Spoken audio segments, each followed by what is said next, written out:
একটা ফোকাস থাকে, একটা ভাবে যে আমি কি করব, কিভাবে এগোবো, কিভাবে টাকা পয়সা জমাবো, এই সব কিছুর কারণে না একটা নেগেটিভ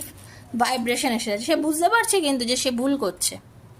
সে বুঝতে পারছে যে সে ভুল করছে, এবং এই ভুল করার জন্যই না সে কোনোভাবেই সঠিক ডিসিশন নিতে পারছে না। লাইফ মানে মানুষ নিজের কর্মফল ভোগ করে, একটা কথা আছে না যে যে যেটা কর্ম করে সে কিন্তু তার ফল ভোগ করে। সে বুঝতে পারছে যে সে কর্মফল মানে কর্ম ঠিক করছে না, কর্ম ভুল করছে, এবং এই ভুল করার জন্যই সে আজকে একটা ভুল এনভায়রনমেন্টের মধ্যে এসে গেছে, সে ফিল করছে, ঠিক আছে, কিন্তু ফিরতেও পারছে না কারণ ফেরার ইচ্ছা হচ্ছে, বাট সে ফিরতে পারছে না, কারণ সে জানে আমি যদি চটজলদি কোনো ডিসিশন নিয়ে আমি এগোই, তাহলে সেটা কিভাবে কি করতে পারবো, সে করতে পারছে না, ইমোশনাল ভীষণ লসের মধ্যে দিয়ে যাচ্ছে।